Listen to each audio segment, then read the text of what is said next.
And you as a manager or as a leader, like your job is to make your team better. It's not to drill them with the numbers. It's not to hold them with all, it's literally your job is to make them better.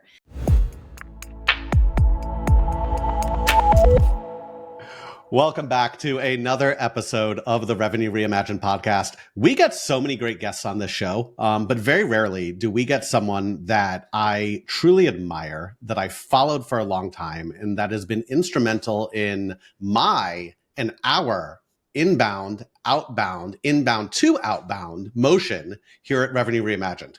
So with us today, we have none other than the incredible Melissa Gaglione, who I knew when I first saw her coming at Deal on LinkedIn. She moved over and started her own thing, Melissa Gaglione. We could talk a little bit about what that looked like. And now she is the head of sales at the best video company out there, SendSpark, which we'll talk about in a little bit as well. Melissa, welcome to the show. Thanks for being here. Oh my gosh, I'm so happy to be here. And how weird is it to talk to you both virtually? Because I feel like we're always in person. That's true. This is like a flip because usually like the first time we met was in person down in Tampa. And so now we're just flipping the story. So so the current position you have at SendSpark was based off your original company that you started building on your own. So why did you build the company? What was the origin story of your company? Yeah, for sure. So I started Melissa Gaglione LLC, and it's funny because I recently got married, and I was like, my name must live on forever. So made it an LLC, so it's Forever One. But it all started naturally, not on purpose. I wanted to get some content creators together. I wanted to throw a community event. And I wanted to bring the amazing people that I met on LinkedIn to one place where we weren't sitting, listening to someone else speak. Like we could really start to network and collaborate. And truthfully, there wasn't much intention behind it. And the whole purpose was just to bring people together, but it became so much more. And that's why when the event was being successful and, people were giving me money without an LLC, without any sort of business behind me, I was almost joking with them. You want to Venmo me or what? But getting all of these different, large brands to buy into the idea of bringing people together for a community event was what sparked for me to start my official business, where I help companies throw events now. And I also do individual coaching for whether that is, video selling, which is something I'm very skilled at, social, brand building, even interview prep. So just trying to make myself available for the community that really shows up every day and is just trying to get better. Love that. So you are probably the best at video selling that I've seen. I think that it is definitely a skill that takes people time to get comfortable with. It's not as simple as just pop up a camera and talk into a camera. And it's hard. When you originally started in sales, my guess is you probably weren't great at video selling. I don't think you were and maybe I'm wrong, but I don't think you were an A deal. And like day one, you're like, shit, I'm the best video seller out there. What prompted like the use of video that ultimately, like, we'll come back to the creator stuff, but what prompted you to say video is the way to go? Because I feel like a lot of founders we talk to and a lot of early sales teams we talk to are a little video resistant. Yeah. It was actually when I was an SDR at LivePerson. I don't know if you know Brandon Fluharty, but he personally mentored me when I was an SDR. So that definitely set the pace of what greatness looks like. And, while I was there in my first few months, I was such a loser. I was not booking meetings, and I was using the same sequences and the same talk tracks as my peers. And I was like, you know what? This isn't working for me. I kind of felt like a robot. And I heard of people doing voice notes, but I was like, let me take it a step further. And I'm going to go ahead and send a video, because I was previously an on-air news reporter. So I'm pretty good on camera. I felt comfortable with it. I know how to tell a story in 90 seconds. I know how to tell something that's compelling to keep people involved. And I'm not going to lie, my first video was absolute garbage, but I booked a meeting with a C-suite executive from a big furniture company within 30 minutes of sending that video. And I said, this is it. I'm now sending videos. And that's how I was able to start getting into the largest accounts, enterprise accounts. So then I had all these top AEs like Brandon, right, wanting me to help them prospect into these accounts. And I was able to get a AE role that then led me quickly to enterprise AE because I was breaking into those accounts within 1 year. Wow. So that's how I was able to climb that very, very quickly was leveraging video. And nowadays it's really difficult to get in people's inboxes. So talk to us a little bit about how video and blending into SendSpark a little bit, how that can like help people get from like not being heard, not getting in the inbox, not being read to actually being read. Like what are some of those tips and tricks you have? There's so many tips and tricks, and there really is a science to it. So just like on how there's a science to writing an email, and doing a cold call and doing social, there is a science to how do you make a compelling video that tells a story, that solves a problem, that is now trigger based, because it can't just be let me show you my solution. It really has to be what is the purpose that you're reaching out for, what have you identified, and what is the research that you have to prove that when I'm reaching out to Adam, dude, I know you're looking for this, I know you have this pain, I know that whatever the trigger is, so that way it's kind of you put it in their face. But really what makes a video stand out and where I'm seeing it trend is, let me ask you a question, Dale. How do you take content in when you're whether that's on Instagram or Facebook or LinkedIn? What's the easiest way for you to absorb information? It's definitely video. It's video, Yeah. it's fast, but it's so quick now. Like that's the other part, even on the video piece. Like you get like those first few seconds and the thumbnail, right? Those two things, super important. Yes. So you have to be quick with it. You have to be straight to the point. You still have to be engaging. You also have to be personable, right? And then the other piece of it is when they do book that meeting, think about your reps that are really good at demos, that can really be compelling in a video call, right? Those are the reps that should definitely be using video because they come off really well on camera.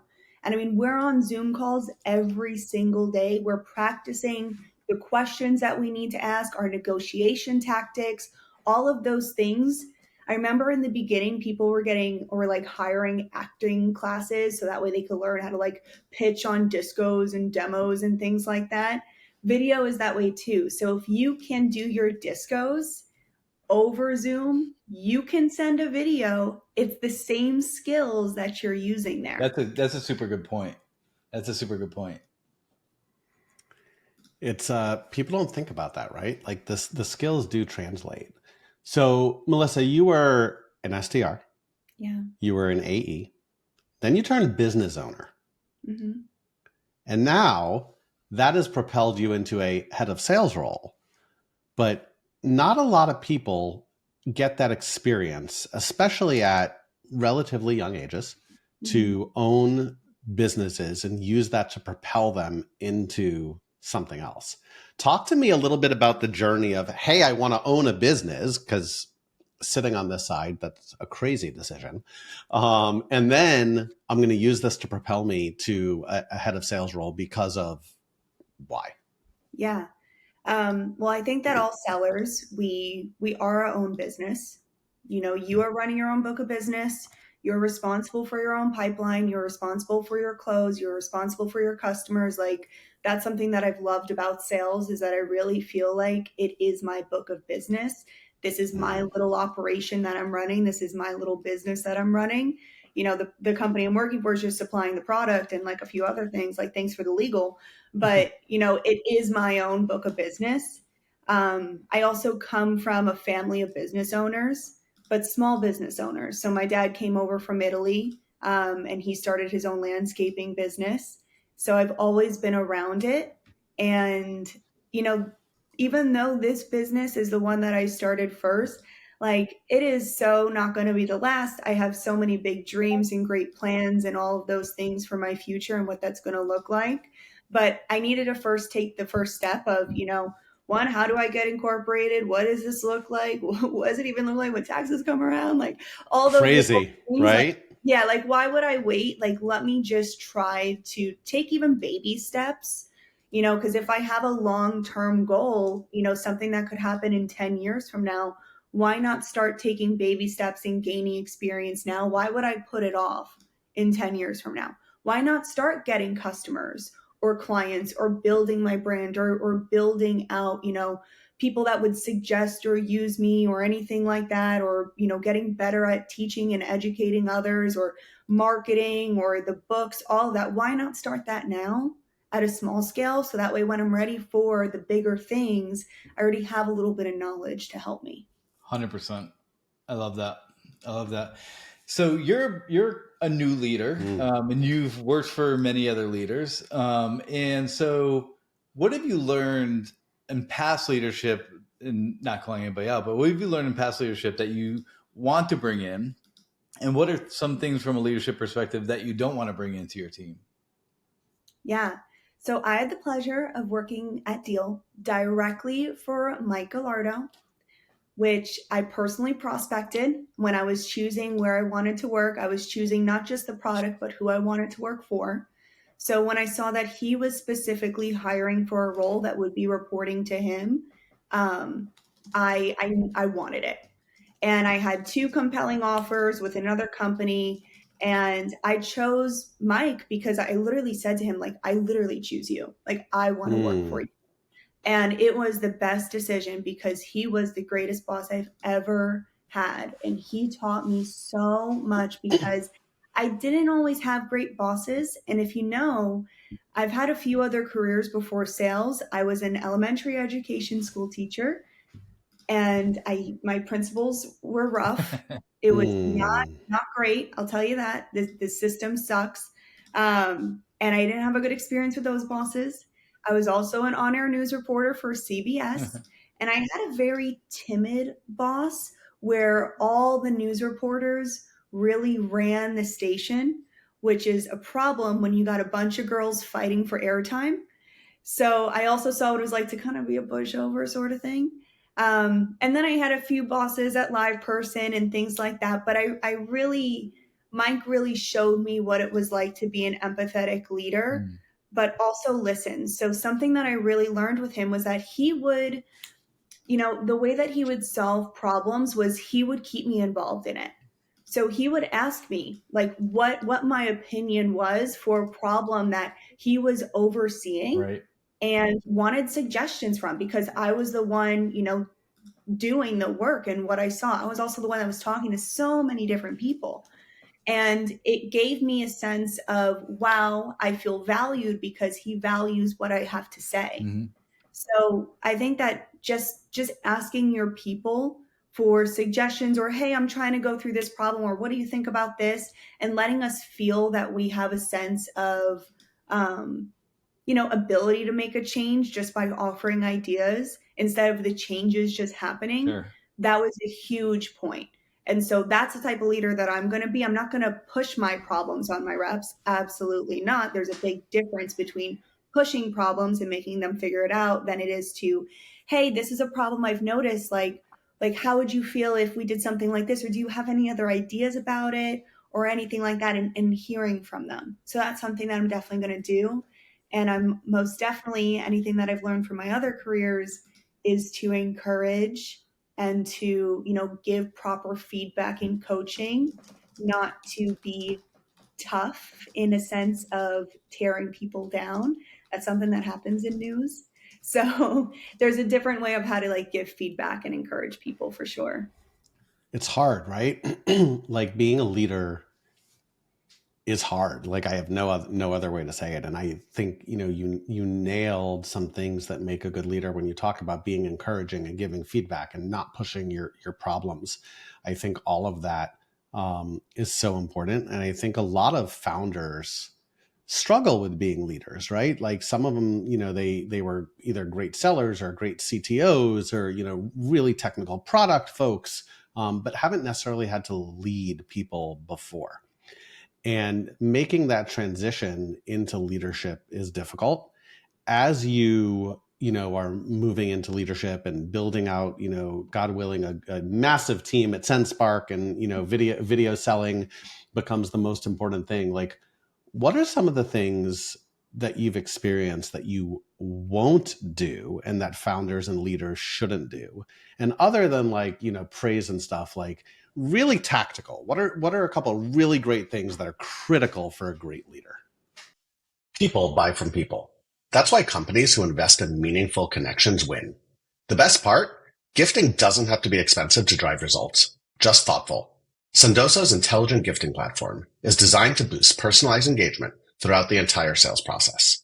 Trust me, I led sales for a Sendoso competitor, and I could tell you no one does gifting better than Sendoso. If you're looking for a proven way to win and retain more customers, visit sendoso.com. Yeah. We all know the ivory tower, right? We need to avoid Dale sits in it. Tower. Oh, I don't believe that, but you know what I mean? Like, you have your ivory tower. Yeah. I've seen so many leaders just not be with it.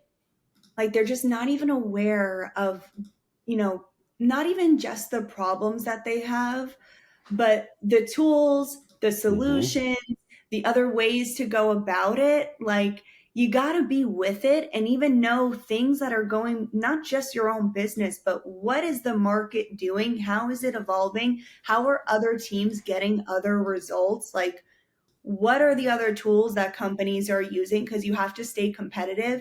And so often I see leaders just throwing bodies at the problem, and it's such a mess. Like, you don't need to just throw a body here and throw a body there and scale up here and scale up there. Like, take a look at what all of your options are. Can you just enable them with other tools? Is it coaching? Is it really just helping your managers be able to coach rather than just be reactive in the feedback there? Can you be proactive? Can you schedule actual coaching sessions with them? So there's so many different things. It's like being aware of, like, one, the tools, what's out there in the market, how others are getting ahead, how to make it easier for your sales reps and not throwing bodies at the problem. And then the other piece is making sure that you, as a manager or as a leader, like, your job is to make your team better. It's not to drill them with the numbers. It's not to hold them with all, it's literally your job is to make them better. Yep. And so many are just not even coaching. They're not even setting up time to say, hey, this is a skill we're going to work on at the beginning of the week. And then during that week, I want to see it in your demos. And then, show me what that looks like in your demos. Like, which call did you practice this on? Let's watch it or send it to me. And then we're going to be, coaching the next week after. I don't understand why that's not done so much. Everything is so reactive instead of proactive. And that's something that I really want to make sure that I do. I want to make the people that join SendSpark just better. I love that. Yeah, that's great.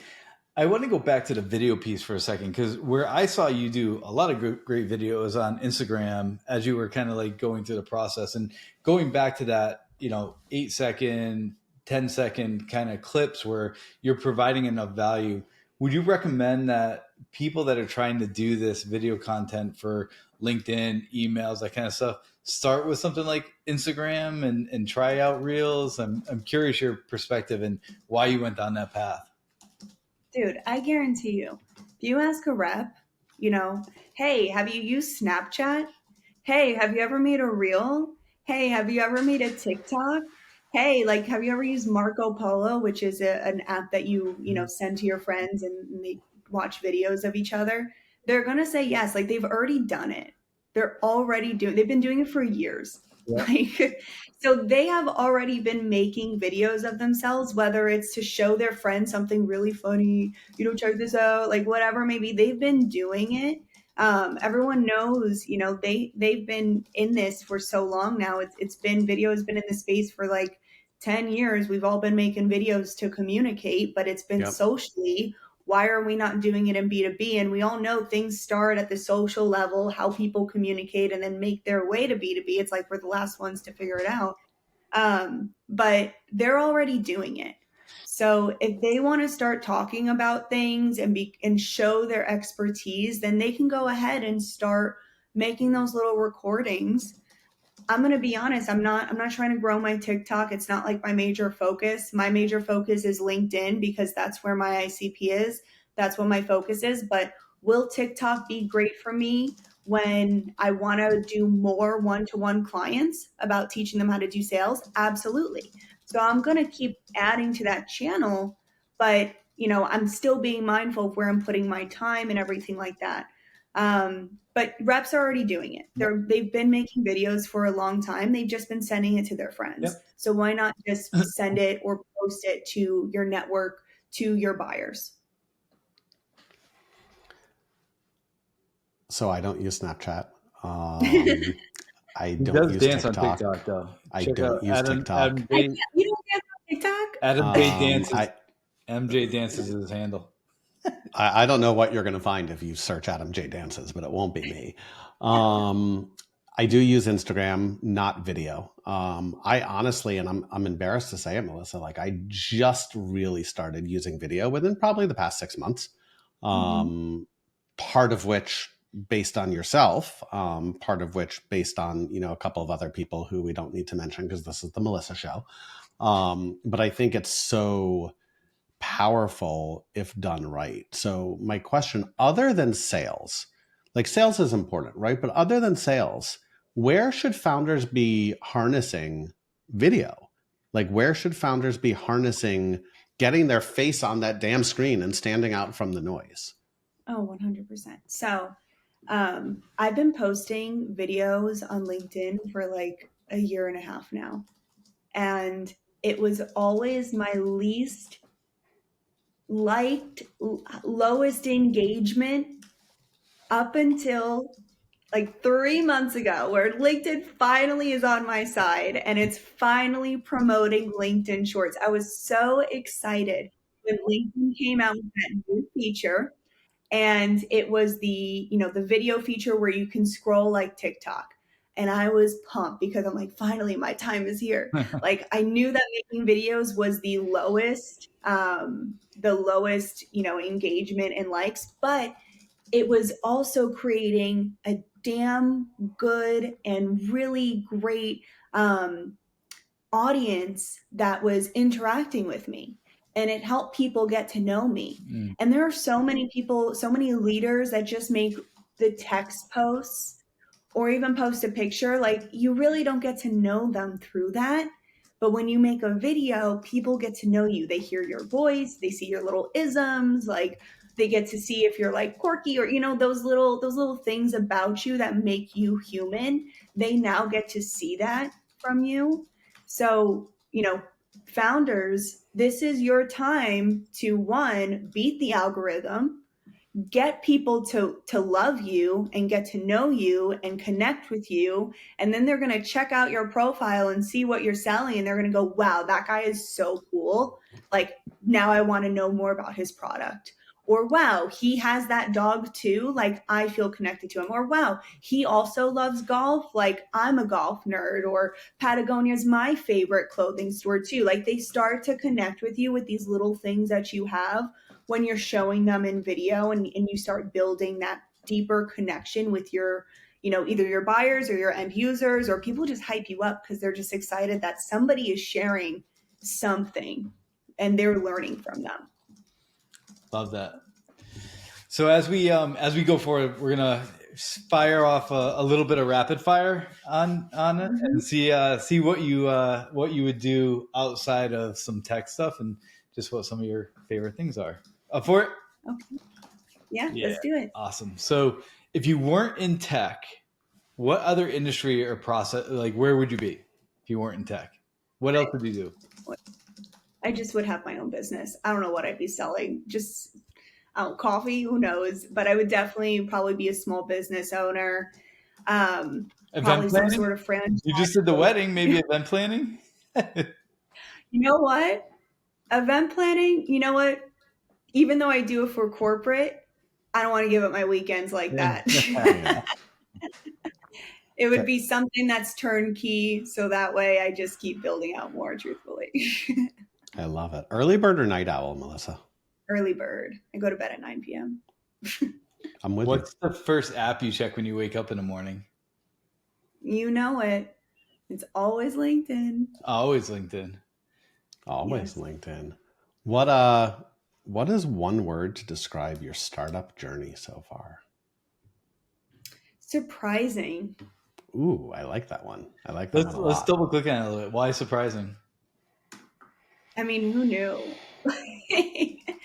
Everything is so surprising. I do, when I challenge myself, I do enjoy surprising myself. Like, that worked out better than I thought it would. But exactly that. It was very surprising to have so many people come to the event. It was very surprising to see the community get hype. It was very surprising to get, some of the top brands to fund it. It was very surprising to get a job out of it. Like there was no short of surprises there. Yeah, there's surprises at every turn for sure. Okay, last one. Let's wrap it up. What's your favorite destination place you'd want to go? I haven't been there yet. I just would really like to go to Greece because I just love Mediterranean food. That's awesome. We get a lot of Greece. There's a lot of people. We do get a lot of Greece. Dale doesn't know this yet, but I'm going to Greece in October. He's going to be thrilled. Dale loves it when I take vacation. It's one of his favorites. Oh, him in the ivory tower, man. Right? Not allowed to take vacation. Fucking crazy. Yeah. Melissa, as you look at your career, what's the long-term vision? That's where I'd like to end. So you're head of sales at SendSpark now. Obviously, you want to grow it. You want to see it excel. But where's Melissa going to be in 10 years? Right? It's really, I'm not sure exactly where it's going to be because I definitely wouldn't have predicted this. I also never thought I'd be in sales.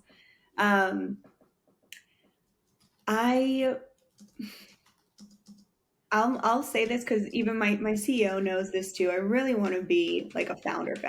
I love it. And I've said it before. We'll see what happens with it.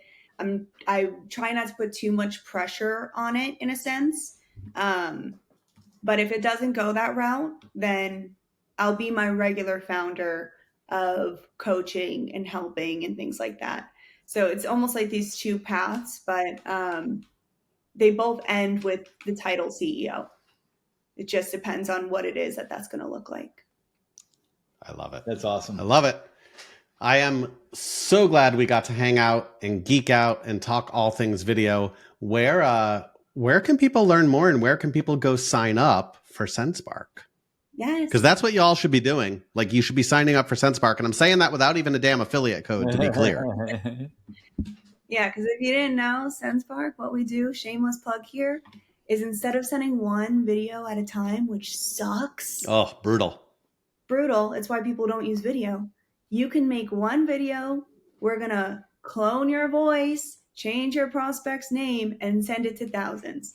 That way you don't have to stop your sequence and record things. Anyway, you can find out about it if you either go to sendspark.com or check out my LinkedIn, and I'll show you some tips on how to use it best. But video's the future, whether it's to book meetings or progress your deals. Y'all, I just sent out 120 videos yesterday, and I've already had 4 people reply. So let's be real. And I did not record 120 videos. Melissa, thanks for joining. We appreciate it. Thank you, Melissa. Bye.